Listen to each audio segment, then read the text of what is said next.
தமிழ்நாட்டில் இருமொழிக் கொள்கையை சிறப்பாக பின்பற்றும் போது திடீரென மாற வேண்டுமென்றால் அறிவுள்ளவர்கள் யாராவது ஏற்றுக்கொள்வார்களா என அமைச்சர் பிடிஆர் பழனிவேல் தியாகராஜன் கேள்வி எழுப்பியுள்ளார்.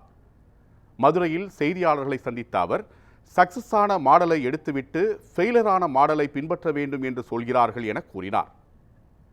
சிறப்பான விளைவு கிடைச்சிருக்கு.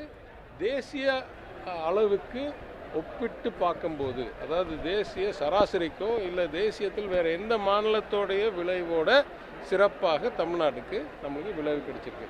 அப்போது 68லேயும் சொல்லியிருக்காங்க மும்மொழின்னு சொல்லியிருக்காங்க. நம்ம சொல்கிறோம் இல்லை, பேரறிஞர் அண்ணா எங்களுக்கு சொன்னது 2 மொழி தான். நம்மளுக்கு தமிழ், உலகத்துக்கும் நாட்டுக்கும் ஆங்கிலம். திருப்பி கேட்குறேன், எங்கேயாவது 2 மொழி கொள்கையை ஒழுங்காக நிறைவேற்றியிருந்தார்கள் என்றால், குறிப்பாக வட மாநிலங்களில், தமிழ்நாடை தவிர நான் பேசுகிறேன், யூபியிலையோ பீகார்லேயோ இல்லை ராஜஸ்தான்லேயோ மத்திய பிரதேஷ்லேயோ அமல்படுத்தியிருந்தார்கள் என்றால் நம்மளுக்கு 3வது மொழி தேவையே இல்லை.